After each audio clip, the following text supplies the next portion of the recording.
Couple minute Reef in a Jar update. So my Reef in a Jar is doing awesome. A few things have changed. Obviously the scape looks totally different. I did throw a heater in there because things were getting pretty cold. And the pump is doing awesome. I moved it up to create some more flow for the corals, for the fish, and to stop it blowing so low because it was moving the sand around. We didn't like that very much.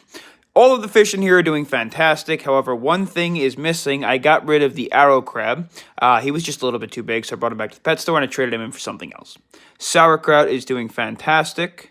Again, eating, we are up to 2 times a day now. We would like to get to 3 times a day, and I think that's going to have to wait until I can get my wife some pellet food, and I can get sauerkraut on pellet food, so it's easy for her to feed in the middle of the day, and I'll keep doing frozen in the morning and at night. As for the Yashagobi and pistol shrimp, they were just out eating earlier this morning. They're doing fantastic as well. They just hide a large portion of the day if I come over and make too much noise, but they've definitely got somewhat more comfortable to me.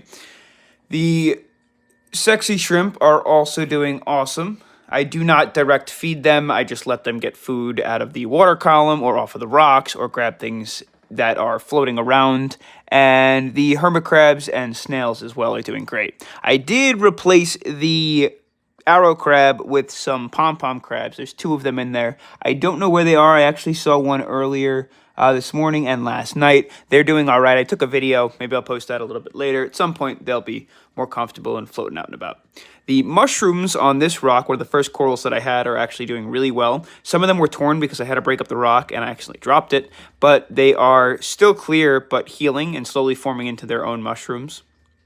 The GSP is starting to open up so much more. It's getting more used to the light after the last month, and it's even getting some new growth on the bottom.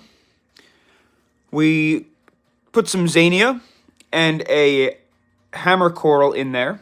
I gotta get some glue for the hammer coral because the hermit crab keeps knocking that one off. The Zania is doing great as well. It came on a shell. And what I didn't notice when I picked up the Zania, there was a tiny little anemone attached to it. So, fun little hitchhiker. We now have an anemone in the tank, and it's doing quite well. It decided to walk off of the shell and onto that rock. I don't know what kind of anemone it is. I don't know if it'll get very big or not.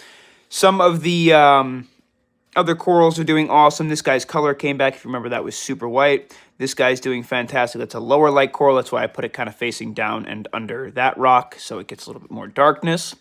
The zoanthids are all opened up, all doing so much better. I can't wait till they start to spread, and so are the acans.